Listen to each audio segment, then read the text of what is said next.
Hello everyone, I am Cameron, your DM and host for the Siadarin Chronicles and the Nothing But 20s podcast. Welcome to our lore episode. As campaign 2 of our podcast is set in a homebrew world, we figured it would be interesting and slightly beneficial to supply context to the world we will hopefully be exploring together. In this lore dump, we will cover the creation of this world and dive into details that will deepen your understanding for the new campaign. There will not be any spoilers, just general knowledge. So sit back, relax, and enjoy the Siadarin Chronicles, the incomplete history.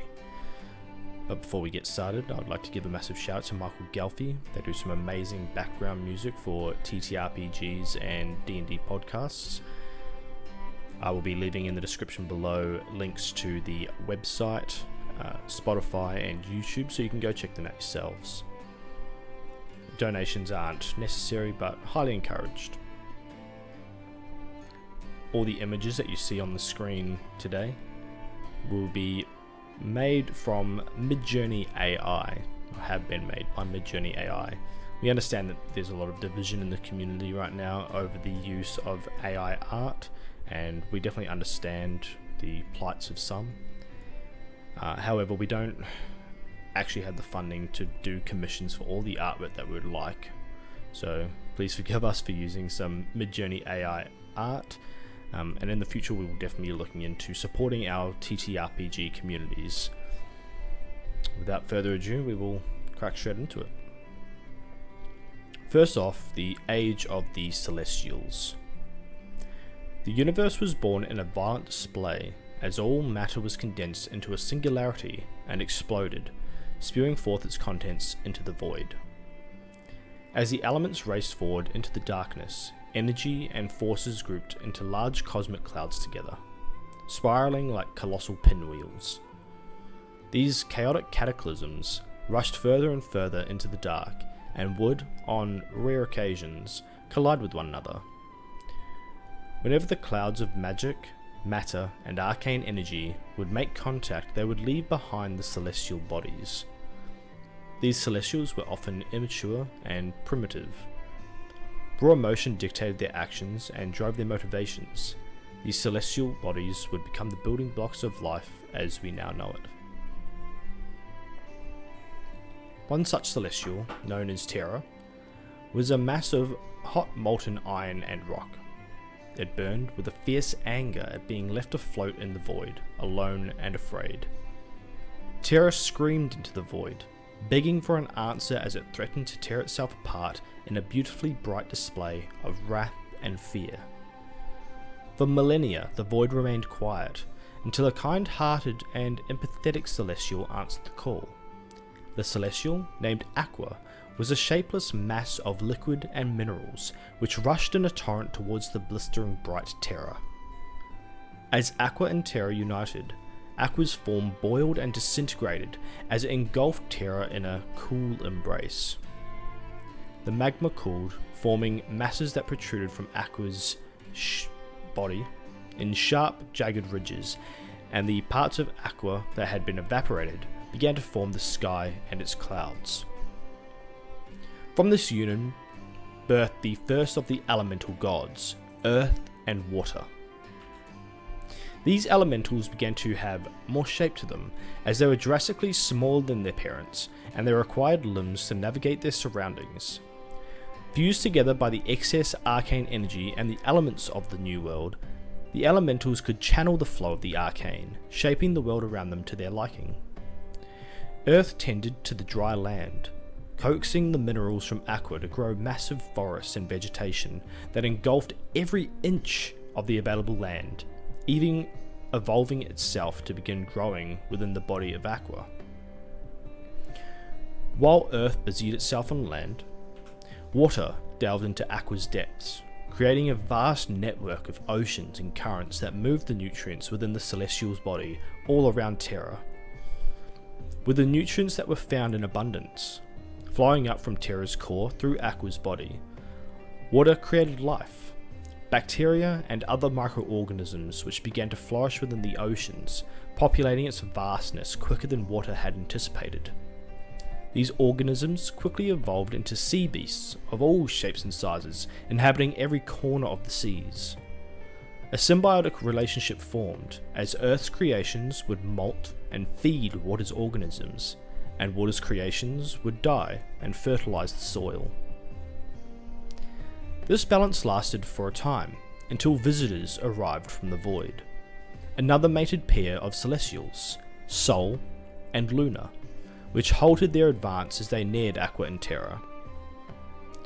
Sol was a gigantic and powerful celestial, constantly engulfed in flames that illuminated the void, and roared with a heavenly pride matched by an ego that thought itself the center of everything.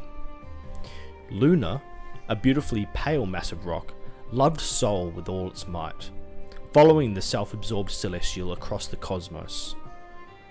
Beautiful in its own right, Luna, however, could not be noticed next to the brilliance of Sol, and could only gain its love's attention when reflecting Sol's own brilliance back at it. Eventually, Luna became disheartened and lonely, all the while basking in Sol's rays, yet not before the two celestials had conceived a pair of elementals of their own, fire and air. Fire could never burn as bright as Sol, no matter how hard it tried. However, the elemental adored Sol's brilliance, and only ever strived to make the celestial proud, constantly trying to burn hotter and brighter, but to no effect. As fire clung to Sol, air began to isolate itself with Luna. Air couldn't hold a flame next to fire, let alone Sol, and felt abandoned by its parent, and isolated itself to the barren and lonely landscape of Luna's surface. Sol had initially seen Terra's brightness, and was enthralled by the sight it had seen aeons ago. Sol had felt that Terra, in its original brilliance, had become dulled by Aqua, and attempted to bring Terra back out of its shell it had so easily been trapped in.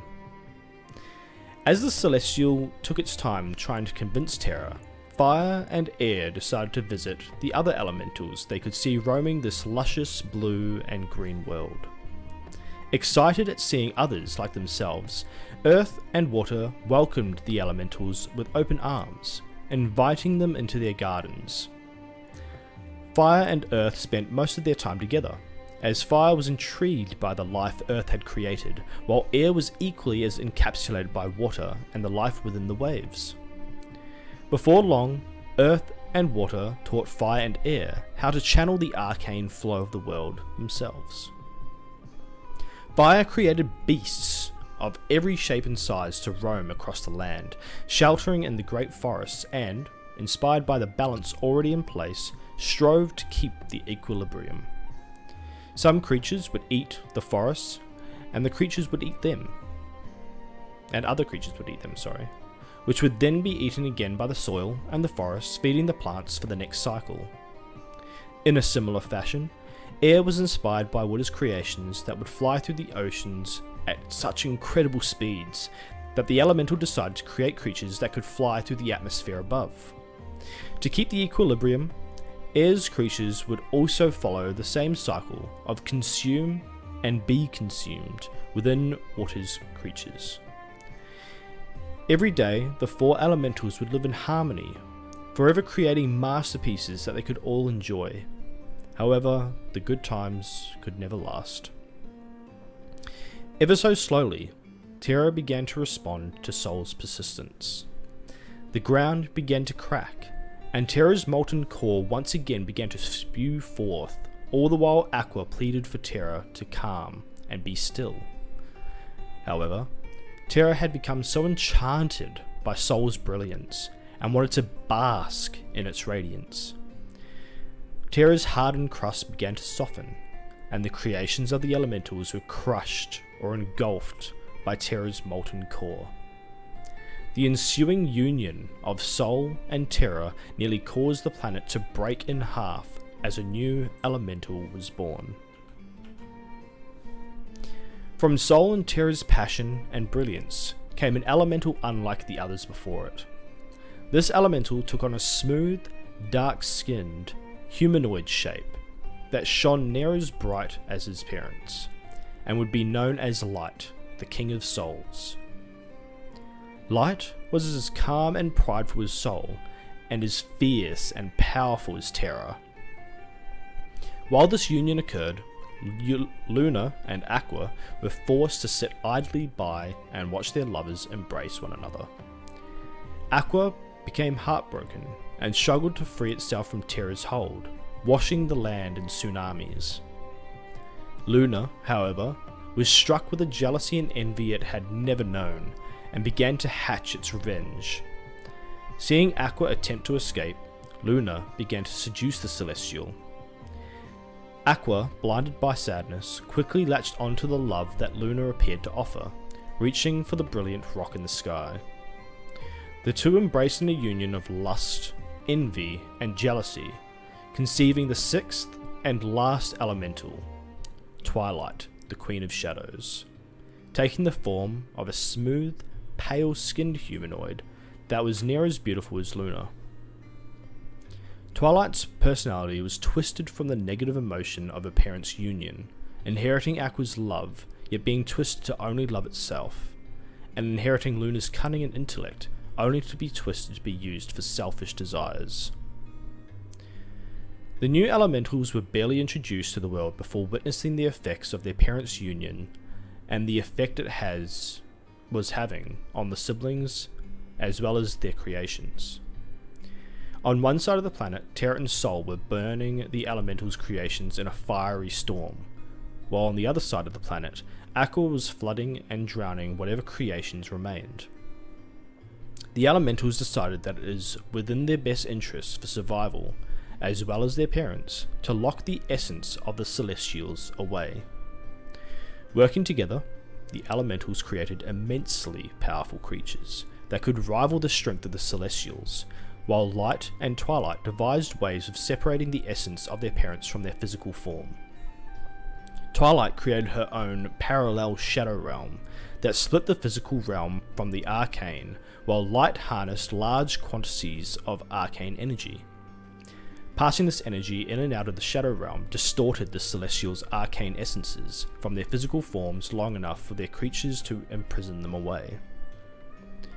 Terra was imprisoned deep within her core, and was guarded by a Tarrasque that could channel the power of air. Aqua was imprisoned within the deepest crevice of the ocean's floor, guarded by a Kraken that could channel the power of fire. Sol was imprisoned within the depths of its body, never again to experience its own brilliance, guarded by a void worm, capable of nullifying Sol's rays should the Celestial ever break free. Lastly, Luna was bound to the surface of its body, guarded by an astral dreadnought capable of splitting its physical form in half. With the Celestials' essences safely guarded and locked away, the physical forms began to return to their natural positioning, allowing the elementals to once again populate the land and its seas. In order to keep the balance, and to never allow one elemental power over another, the siblings split the realms into equal parts to ensure the survival of both themselves and their creations. Fire, earth, air, and water divided the planet among themselves, and would rule in a continuous cycle that would flow over the land, thus creating the seasons, summer, fall, winter, and spring, respectively. Each complete rotation through the seasons would come to be known as the cycle. Twilight was allowed to retain her authority over the Shadow Realm that she created, to keep it open and maintained should the elementals require it once more. Light became the warden of the Celestials, ensuring their prisons remained intact, and made a realm of his own in order to travel quickly to each cell. And thus, the age of the elementals had begun. The elementals rejoiced in their newly found reign, creating creatures and plants of all kinds, transforming Terra's surface into magnificent pieces of living art. However, as the cycles continued on, the elementals slowly came to see their creations as nothing more than instinctual wild animals. The elementals' love for their creations began to sour, as they soon craved to create something more meaningful. Eventually, the elementals began to pair up and have children of their own. Air and water were the first to bond. It is said that the two together created hurricanes that flooded the lands for 50 cycles. This made the great lakes of the planet. At the end of their union, their 4 children had been born: Cryo, Krastelos, Hyades, and Neos. Krastelos, Hyades, and Neos. Fire and earth were next. During their union, the land was scorched, and the planet became so hot that water began evaporating at an alarming rate. This created the great deserts of the planet. After their union, their 4 children had been born: Thermo, Pyre, Elgos, and Nostos. Light and twilight were last to bond, and while no effect was directly seen by the other elementals, it proved to be the most significant. As their bodies intertwined for the first time, the energies between the 2 most powerful elementals merged, producing a single flame of consciousness. A wild and chaotic will, able to transform and adapt to its surroundings. However, Light saw greed within the consciousness, and decided to keep the creation a secret from the others. Twilight, however, wished to use the gift among the creatures of the world in order to create vast legions to worship their greatness, with the ability to comprehend more than just the food chain. Twilight eventually agreed to aid Light in this secrecy, and instead focused on their own children. Light and Twilight's union created their 4 children: Zoe, Thanatos, Katagus, and Kaima. The elementals' children were a lot smaller than their parents, as they were to theirs, and were able to properly bask in the glory of their forebears' creations. While smaller than the elementals, these children were extremely intelligent, emotionally capable, and very adept at channeling the excess arcane energy that surrounded the planet, able to create powerful magics and create incredible wonders. With their children able to roam the world, they added new life and creations of their own. The elementals watched amusingly as their children did marvelous things, and punished them when they stepped too far out of line. The elementals implemented few, yet final rules for their children. They could not have children of their own, and they could not destroy what had already been created. The new gods begrudgingly accepted these terms, and worked around them for a time, creating animals and plants to fulfill their needs. After a time, the elementals became distant from the world. Twilight secluded herself away in her own realm, creating an imitation of the consciousness that Light kept. Puppets that would worship and obey her every command. Light expanded on his own realm, creating vast open plains in a pocket dimension for his siblings to roam and create once more. Twilight grew impatient, surrounded by her empty servants, and began travelling to Terra to create a stir among the children. Hiding in the shadows, she whispered in their ears about the things their parents hid from them, about the grand things they could achieve without the elementals watching their every step. One by one, the gods fell to the greed within their hearts, and the contempt they felt over the ones that now ignored them in Light's realm. Some became more wrathful than others, and councils began to form in order to plot against their parents. The first group to form was the Council of War, which I'll pull up on the screen.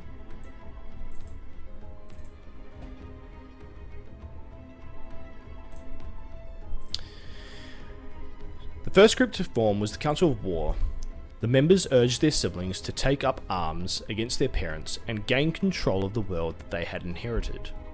They vowed to be free and to use any means necessary to achieve that goal. This council included Thermo, Pyre, and Kaima. Next was the Council of the Hold, whose members instead believed that in order to win against the elementals, they must defend and fortify what they already held and let the fight be brought against them. Defend the home at all costs. This council included Elgos, Nostos, and Thanatos. The Council of Death agreed with the War Council, but went to the extremes of tearing themselves apart to get what they wanted, and did not care for their own survival or that of the planet. This council included Cryo, Christolos, and Katagus. The last council to form was out of necessity, and would come to be known as the Council of Rebirth, as these were the only ones to try and quell the rage that stirred within their siblings. Hyades, Neos, and Zoe had pleas fell on deaf ears, as they feared for the destruction of not only themselves, but also the world that they had grown to love. It was Zoe that finally provided Twilight her opportunity. As the elementals enjoyed their new bliss in Light's realm, Twilight stole the consciousness from under their feet, presenting it as a gift to Zoe. Twilight promised that the consciousness would help create a world they never thought possible, yet warned that Twilight would come down from his heaven with a vengeance when he found it missing. Twilight never divulged, however, that she thought of controlling this power to gain absolute control of Terra and would use the council as her pawns. Zoe carefully selected from among the creatures of her realm, deciding on which one to bestow the gift upon, finally stumbling upon a being known only as the Ancient Ones. These creatures adapted quickly to whatever environment they were in and had become widely popular as the councils put them in the softest as well as the harshest environments for entertainment as they guessed on how they would adapt.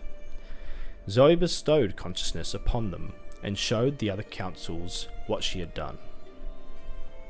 The councils watched in amazement as they saw the Ancient Ones grow smarter and stronger with each new generation, as well as watching each generation adapt to their surroundings at incredible speeds. The councils also used their own arcane abilities to shape and accelerate the growth, implementing touches of their own, and began to create the ancestors of all races currently known. Due to their arcane involvement, their creations too became incredibly skilled at channeling the arcane energies, and through their intelligence were able to surpass even the council in skill. However, although the consciousness could multiply through the generation, the consciousness of those that died would continue on. Souls that achieved much during their time would be strong and would persevere after death, yet those that were weak would dissipate and wreak havoc on its surroundings before returning to nothingness. As such, Twilight, in her bid to keep the council focused on their goal, offered to ferry these souls to her own realm for safekeeping, where the havoc created would not destroy, and where the strong souls could persevere until they were recycled again if needed. As Twilight had warned, Light discovered his creation missing, yet the damage had already been done. Terra now swarmed with sentient life, building artificial creations and destroying their surroundings in order to fortify the planet. Light and his siblings returned to Terra, where they waged war upon their children. The councils gathered all that they could and defended every inch of their homes. A long and grueling war ensued. Millions of souls filled with great deeds were lost and recycled to begin the war renewed. Wave after wave of Ancient Ones, assisted by the councils, eventually wore down the elementals, yet not before soaking the land in rivers of blood. Continents were destroyed and razed, the landscape forever changed by the battle waged. Eventually, the councils were able to force the elementals into the prisons they themselves had created for their parents. Earth was bound with Terra, fire and water were bound with Aqua, and air was bound with Luna. Light was the last to be defeated, and nearly destroyed the planet with his resistance. However, even he was finally bound with Soul. Twilight strode across the battlefields, embracing the councils and aiding the Ancient Ones in their attempts to rebuild. Thanks which was repaid with the worship she so craved. She built conduits that would allow her followers entry into her own realm without the need for death. Without a battle to be waged, the Ancient Ones became restless, and in their intelligence began questioning their purpose and that of their creators. In fear of the pattern continuing, the council decided that it would be best to leave their creations to their own devices, to avoid any future risk of being usurped, just as they had done to their parents and their parents before. To allow balance between them, each member of the councils would rule for 30 days each, in what became known as the cycle. Twilight quickly protested. However, even she could not withstand the might of the 12 gods. In acknowledgement of her help, Twilight was instead bound to her own realm to continue care for the souls that would be brought to her, while the gods took residence in Light's realm to watch over their creations. Direct involvement with their creations was banned. However, they would help in small ways as they watched. A fruitful harvest here, a cure for a sickness there, and even small nudges of encouragement to steady resolve and progression. Abandoned, the Ancient Ones spread across Terra, searching for any answer for their purpose. As they spread, and their generations continued, their arcane powers became less frequent and less potent, as their ability to adapt also lessened. They became stuck in their various forms. The peoples lost hope of their gods returning, and became lost in their own minds, dedicating themselves to arcane inventions and building vast societies. Yet, with their restlessness and lack of direction, war was inevitable. Neighbours turned on each other, countries rose and fell, darkness spread over much of Terra. Famine and plague ran rampant, and the lost ages consumed all knowledge that was discovered by their ancestors. After 650 cycles, a broken peoples emerged, united only through fear as society attempted to rebuild. And thus began the First Age. For 1028 cycles, the peoples of Terra began again. Some countries rediscovered lost relics, others forbid their peoples from ever learning about the past. Evidence of the past could still be found if looked for, yet most peoples just tried to survive, and would live in blissful ignorance, looking forward only until tomorrow. Channeling of the arcane powers became rare, and skill in that channeling was rarer still. This brings our focus to the island continent and country of Siadarin, the setting for our adventure in Campaign 2. Siadarin is an empire consisting of two countries, the eastern coast, held by Sierra, and the western coast, held by the Deities. In the centre of the continent is a vast desert called the Scorchlands, that is largely uninhabitable other than the Oasis City and capital of the empire named Dunavin. All races are treated with respect in the empire. Despite those with likeness residing together in certain areas, it is not uncommon to find all types of people in every corner of the empire. A list of races, but not all of them, and their major locations are as follows. Dwarves, drow, gnomes, and goblins reside in massive mountain homes and specialize in engineering and metallurgy. These races became known as the Hillmen. Elves, Furbolg, and fairies reside in the great forests of the continent, helping to protect nature from outside threats. These races became known as the Fae. Humans, orcs, dragonborn, lizardfolk, halflings, and tieflings came together in vast cities among the fertile coastlines, specializing in farming. These peoples are usually associated with the nation they belong to, Sierrans or Deodans. Sierrans are also known for their inventions in technology, while Deodans are known for their advancements in medications. Yuan-Ti, Turtle, Tabaxi, Centaur, Minotaur, and Goliaths moved to the open plains between the Scorchlands and the coasts. These races are bound in small, largely ungoverned tribes and live in their own unique way of life. These races became known as the Plainsmen. Due to the lost ages before the First Age, the peoples of Siadara are unaware of any habitable lands outside of their borders. And due to all races having a common ancestor since the beginning, language is uniform throughout the Empire. However, it has evolved since the Ancient Ones first spoke. As such, there are only two languages spoken in Siadara: Common and the Old Tongue. Common is spoken by the entire populace, while the Old Tongue is usually kept for very formal occasions among nobility or in religious ceremony, or by longer-lived races that may have lived when it was spoken freely. After many cycles of war and turmoil, the recent establishments and creation of the Siadarin Empire has maintained a relative peace between the two kingdoms over recent years. Joined together in the recently discovered capital of Dunavin, which holds many treasures and relics of days past that are revolutionizing the world as they know. Channeling arcane energies in this empire is also forbidden for civilians, and those discovered with said abilities are either put down or enlisted into the empire's arcane military to serve the people or aid in the discovery of these lost technologies.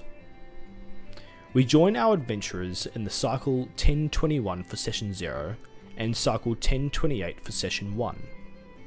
In a small town called Trader's Cove, located at the southeast of the Empire. The town is primarily used as a trading outpost, as the hillmen bring metals down from the mountains to ship off to the kingdom's capitals. Due to its location, Trader's Cove has little to do with the rest of the Empire other than the annual visit from taxmen and arcane hunters. The beachfront town is a colourful, peaceful, and tight-knit community that has a lot of traffic flow through it, ranging from hillmen, fae, and the merchant sailors.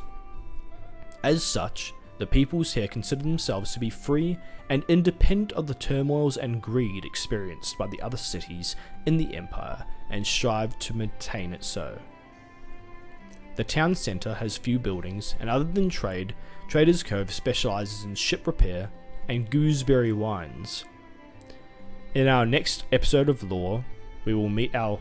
Oh, we will not do that. I was about to say, in our next episode of Lore, we will meet our players and the characters they will play with a small rundown of their own personal backstory. However, we have already done this. So if you're watching this on YouTube or Spotify, you should be able to look back. We should have episode 0 and episode 1 available to you, as well as the players' backstories, which is about a 20-minute of background lore of our characters that you will see within the Siadarin Chronicles. We go live every 2 weeks for a new episode, and every week after, or in between, it should be uploaded to Spotify. So please look us up on Instagram or on Twitter. We do have a TikTok as well, however that's not as active. But we're always announcing on Twitter and Instagram whenever we go live, with a few days warning in advance. So please check us out at Nothing But 20s. You can also give us a Google at Nothing But 20s to find our Twitter. And you should be able to find us there easily, and keep up to date with any news, any progress, or if you want to send us any questions for our 20 for 20s podcast talk show, which is done after every episode, please send them through either on our Twitter, Instagram, or on our YouTube account, and we will answer them during those sessions. Until next time, thank you very much for listening. Goodbye.